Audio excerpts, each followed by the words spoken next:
Vou ficar muito molhado assim que estiver a bater as florestas tropicais da Costa Rica para explorar a vasta exibição de insetos que se encontram nas profundidades da selva.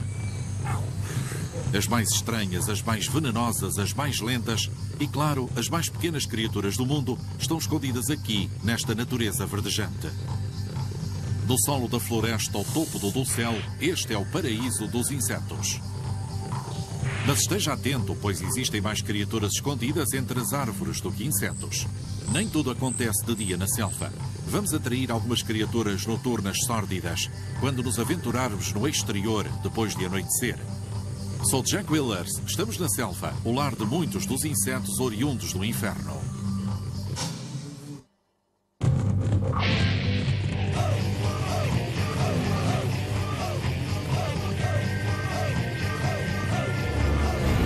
Insetos aterrorizantes.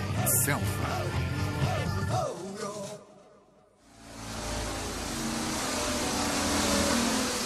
Estima-se que cerca de 5% das espécies globais se encontram na Costa Rica. As que me interessam são os insetos. Esta selva é um habitat para milhares de plantas e animais e para cerca de 330 espécies de árvores. A quantidade e densidade destas árvores gigantes cria um terreno austero e inexorável. Mas observe mais de perto e verá que a casca desta árvore esconde mais do que aparenta. Todas as árvores da floresta tropical têm uma história para contar. Deste lado da árvore encontra-se um sapo-flecha venenoso. E neste buraco da árvore está uma lura feita de seda de uma aranha megalomorfa predatória. Vou ver se a consigo atrair para fora da lura.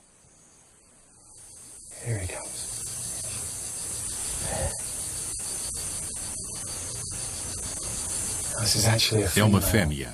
Posso afirmá-lo por causa dos palpos, estas duas saliências que estão aqui à frente, que parecem pernas. No macho transformam-se numa luva de boxe acessória, assim como a sua genitália. E na fêmea continuam com a aparência de pequenas pernas.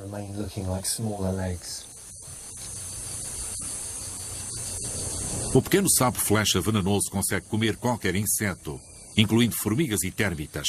Até as aranhas podem constar no seu menu, mas, claro, menos as tão grandes como a que encontramos aqui. As aranhas da Costa Rica são de todos os tamanhos e formas, desde as aranhas domésticas comuns às megalomorfas peludas e enormes. É óbvio que os sapos e as aranhas não são insetos, mas estão aqui, tal como eu, pela mesma razão. Por causa desta árvore repleta de insetos. A diferença é que eles estão com fome e eu estou curioso. Enquanto estes predadores esperam pela ração, um pouco mais acima, na árvore, uma comunidade de insetos está a montar uma base. Estas são abelhas sem ferrão da subfamília das Melipona.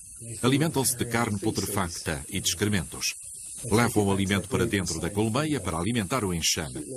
Que queridos, exceto quando mordem ou entram no cabelo. Assim como a abelha do mel comum, as abelhas sem ferrão são sociais, mas como o nome sugere, elas não têm ferrão, embora consigam infligir uma mordedura dolorosa com as mandíbulas. As abelhas sem ferrão libertam rastros de cheiro entre as novas fontes de alimento e os seus ninhos, para informarem os outros trabalhadores da colónia sobre o local onde podem encontrar o alimento. As abelhas pertencem à ordem dos himenópteros. Enquanto montam o lar neste pequeno buraco, um dos seus relativos tira vantagem da árvore toda. Estas formigas corta-folhas estão a forragear no topo desta árvore. Cortam folhas mais ou menos a 30 metros acima e transportam-nas para o ninho.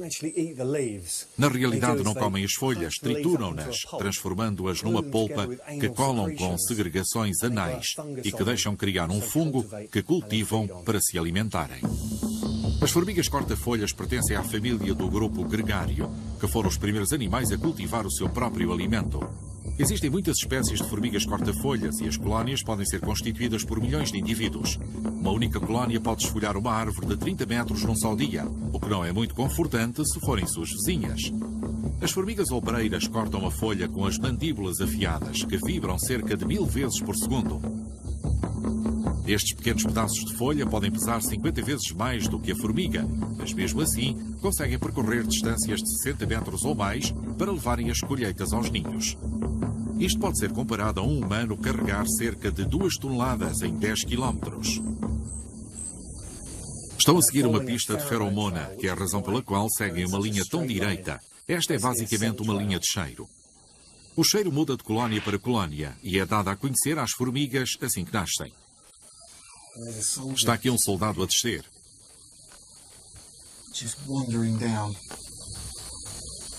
Repare no tamanho da sua cabeça.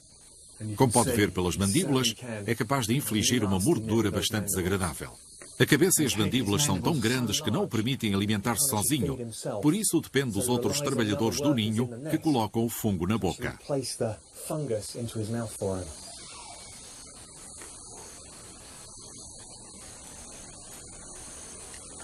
Estas formigas soldado defendem a colónia do ataque das outras formigas. Têm o maxilar suficientemente forte para cortar até o cabedal. Os soldados são apenas uma das castas da colónia das formigas corta-folhas. Há também a casta dos trabalhadores e, claro, a rainha. Todos os trabalhadores têm responsabilidades para com a comunidade, como forragear, cortar folhas e servir o fungo.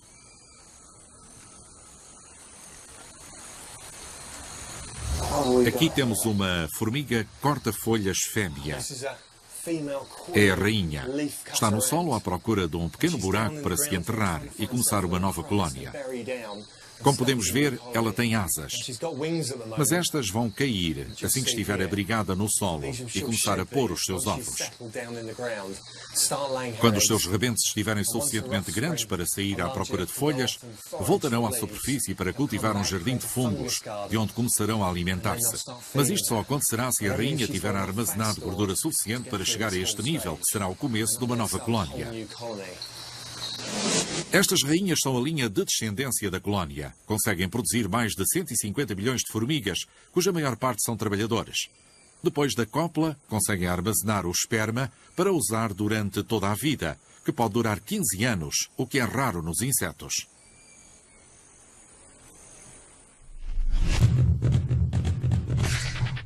Onde estiver nesta floresta, encontrará estas estranhas linhas de folhas flutuantes, quando formigas corta-folhas estiverem a desempenhar o seu papel.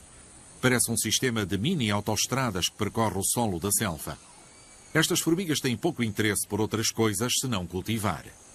Mas há uma coisa que as interessa sempre. As formigas corta-folhas, assim como as aranhas e muitos outros insetos, podem ser um aperitivo delicioso para alguns dos animais da selva maiores, como estes com atis. Os mais novos vivem em grupos com as fêmeas adultas. Farejam entre as camas de folhas com os seus focinhos alongados à procura de insetos. E enquanto as formigas corta-folhas se dedicam à agricultura no topo destas árvores gigantes, desenrola-se uma grande ação no solo. Encontrei algumas centopeias que estavam a vasculhar minuciosamente aqui, debaixo da cama de folhas, que faz parte da sua dieta principal. Estas criaturas refletem sangue quando estão a ser ameaçadas por um predador. E enrolam-se como uma rosca, como mecanismo de defesa, para que as pernas não sejam arrancadas. Numa árvore da floresta tropical existe um micromundo de insetos quase invisível. Das formigas corta-folhas que procuram folhas no dossel, passando pelos escaravelhos que vivem no chão da floresta, até à vegetação apodrecida, onde se escondem predadores à espera da refeição. As florestas tropicais são os ecossistemas mais antigos da Terra. O clima e a grande luz solar fornecem tudo o que as árvores e as plantas precisam para florescer. Mas alguns insetos têm outras ideias. Esta árvore caiu recentemente, provavelmente como causa dos ventos fortes e da base que estava completamente apodrecida. A queda da árvore pode ter acontecido por várias razões, mas uma delas foi causada pelos insetos silvestres. Este gorgulho narigudo pertence a um dos maiores grupos da família dos escaravelhos. É uma criatura com um aspecto impressionante. Tem um focinho longo para penetrar nos talos das plantas e sugar a seiva. Consegue-se ver bem o focinho e as antenas que daí sobressaem. Está a fingir-se de morto porque o perturbei ao retirá-lo da folha. Pensa que está sob ameaça, por isso está a esticar as pernas no ar como se estivesse morto. Quase todos os gorgulhos estão associados às plantas silvestres e não são esquisitos quanto à sua dieta, pois alimentam-se da madeira, das raízes, folhas, sementes, frutas, flores e rebentos. Não admira que sejam vistos como uma peste por todo o mundo.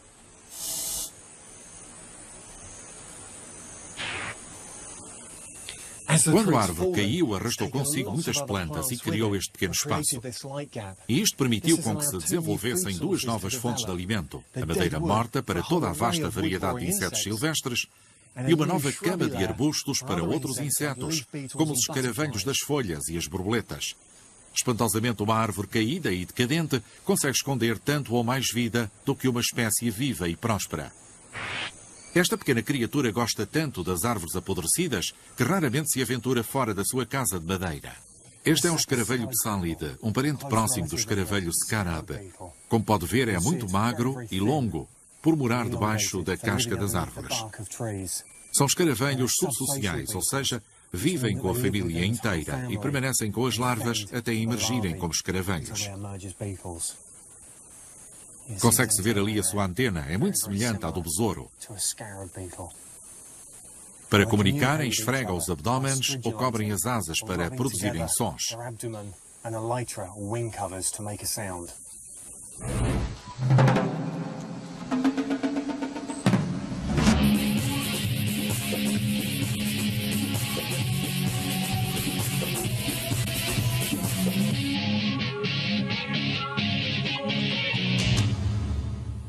Temos de percorrer todos os centímetros e, por vezes, grandes alturas para explorar cada nicho da floresta tropical que é habitado pelos insetos.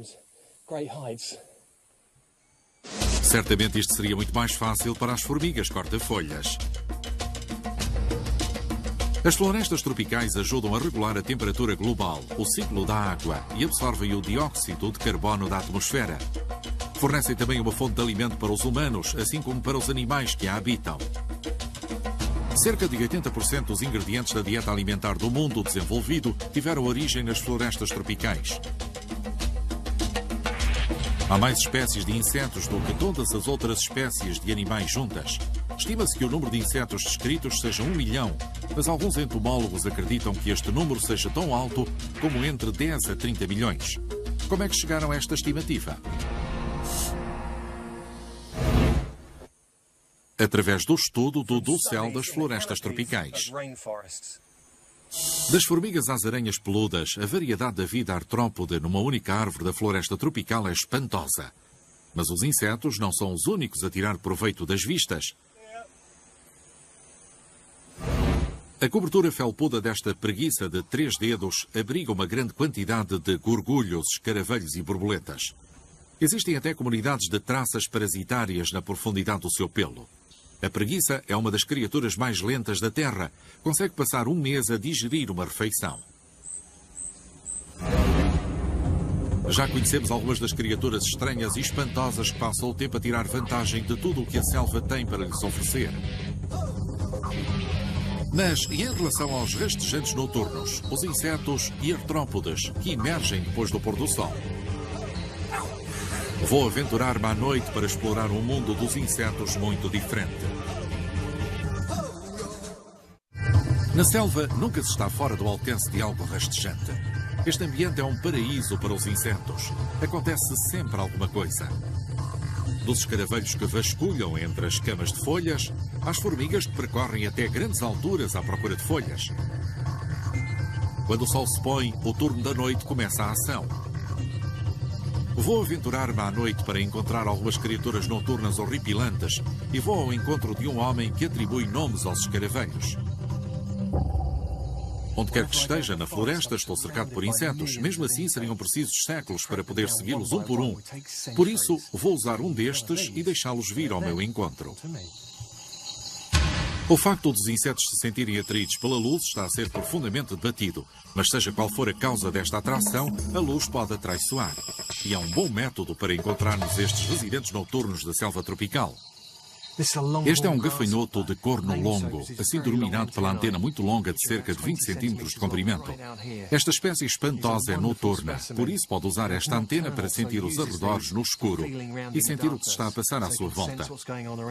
Se um predador ou algo se aproximar, como uma ameaça, este gafanhoto pode saltar e usar as asas para fugir sem ser notado. Apesar da sua aparência formidável, é um herbívoro e, como tal, alimenta-se de plantas e vegetação. Usa as espantosas pernas traseiras espinhosas para saltar. São muito fortes e têm espinhos ao longo da extremidade traseira, por isso, se algo se aproximar para o morder, engolirá isto também. Os gafanhotos pertencem à ordem dos ortópteros. Existem mais de 20.000 espécies desta ordem, que inclui também as cigarras da América do Sul. Está aqui uma cigarra da América do Sul. Algumas destas criaturas podem infligir uma mordura desagradável. Esta é uma espécie pequena. As palavras bem conhecidas.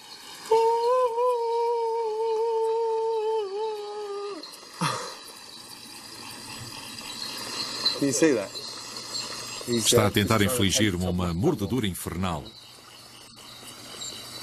Bem, parece que está a conseguir. Tem uma mordedura muito poderosa e penso que não está a planear largar-me assim tão depressa. Aquele morde mesmo. É claro que uma caça noturna de insetos não estaria completa sem encontrarmos a mais bela das criaturas noturnas do mundo dos insetos. As borboletas noturnas. Felizmente não se alimentam dos meus dedos. Temos aqui dois tipos diferentes de borboleta da seda, que foram atraídos pela luz ultravioleta. Temos aqui uma borboleta noturna da acácia, parente próxima da borboleta noturna Atlas da Ásia, e temos aqui outra. Estas borboletas noturnas alimentam-se apenas quando na fase de larvas, mas só na fase adulta podem usar a boca. Consegue-se ver a imagem dos olhos na parte inferior das asas. Quando a borboleta pousa numa árvore, pode estender a parte superior das asas e expor estes olhos para ser confundida com um animal de maiores proporções. Mas pode também cobrir estes olhos com as asas superiores para se fundir com a casca da árvore.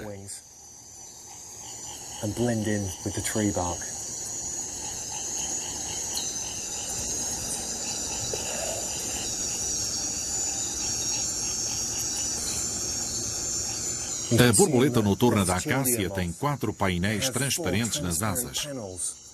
Se passar com isto atrás, consegue ver através desses painéis.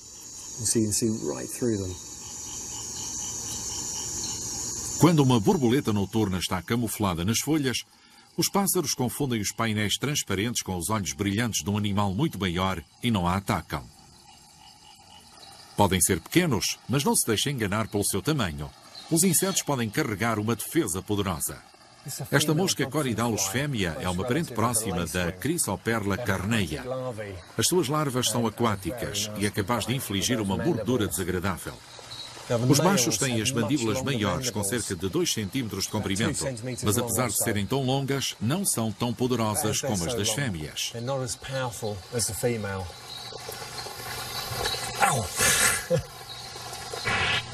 O lençol e a luz negra atraem diferentes tipos de insetos, simplesmente porque se sentem atraídos pela luz. Está a obrigá-los a desviar do trajeto normal que fazem quando estão a voar pela floresta. Mas não são apenas os insetos que surgem de noite. Os predadores oportunistas estão também a seguir os rastros. Encontrei este dentro da casa e, como pode ver, está muito irritado e por isso estou a segurá-lo com esta pinça. Tem pequenos palpos ou pinças e um ferrão muito grande para o seu tamanho. Diria que é bastante venenoso, mas muito pequeno. Vou pô-lo de novo no sítio onde pertence, na floresta. Os escorpiões não têm qualquer tipo de problema em entrar nas casas para procurar uma refeição insetívora. Espero que este tenha aprendido a lição. Esta pequena criatura surgiu também sozinha na noite.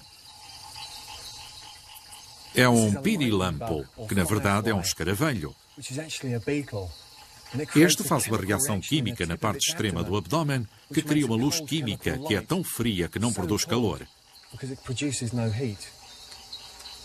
Esta faculdade é específica desta espécie, que a usa para a atração na cópula.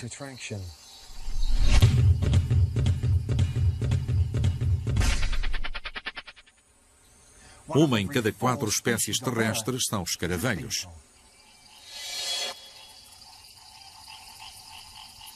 Este escaravelho pertence à família Scarabidae, conhecida como besouros. Já foram descritas 30.000 espécies e, incrivelmente, descobre-se todos os anos 200 espécies novas. Já se interrogou alguma vez como é que os cientistas atribuem nome às novas descobertas? Ou como é que sabem que as espécies que descobrem são originais? O Dr. Brett Ratcliffe, da Universidade do Nebraska, descobriu e nomeou cerca de 100 espécies novas. E afirma que tudo começa com a genitália do macho. Na verdade, Jake, isso acontece no meu grupo de Scarabs beetles, porque a porção de catanais da genitália do macho difere muito na configuração de espécie para espécie. Tem espinhos e curvas diferentes. Não existem duas espécies semelhantes. Contudo, esta característica é combinada com outras configurações corporais, para podermos descobrir se este animal é diferente dos outros que já foram descritos. E como é que se atribui nome a uma nova espécie? O autor tem carta branca para nomear uma nova espécie. Por exemplo, pode nomeá-la com uma expressão honorífica depois do nome de um colega, ou depois do nome de um lugar. Ou pode intercalar com algum humor se quiser que o nome tenha piada. Como aconteceu com uma espécie que tinha mandíbulas longas e por isso a nomeei de Chomperus, comprida. E outra espécie que encontrei virada ao contrário e a nomeei Bondocius. E outras foram denominadas de acordo com o nome do sítio onde foram encontradas. Por exemplo, se fosse na Amazónia, dar-lhe o nome de amazonense. Esta floresta tropical úmida tem um nível de precipitação anual de cerca de 4 metros, quase o dobro do meu tamanho. Isto é perfeito para alguns residentes.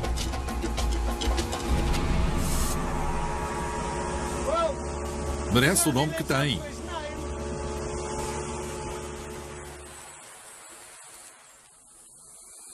Nunca se está sozinho na floresta tropical.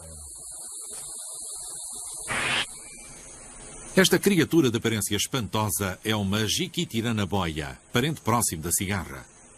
É bem conhecida na Costa Rica por causa do ditado popular que diz que se uma rapariga for picada por este animal, ela tem que passar a noite com o namorado dentro de 24 horas, senão morrerá. É óbvio que a jiquitirana-boia não pica, por isso a origem deste ditado é um pouco confusa. Este é um dos ambientes mais fascinantes da Terra, desde que não se importe de ficar molhado.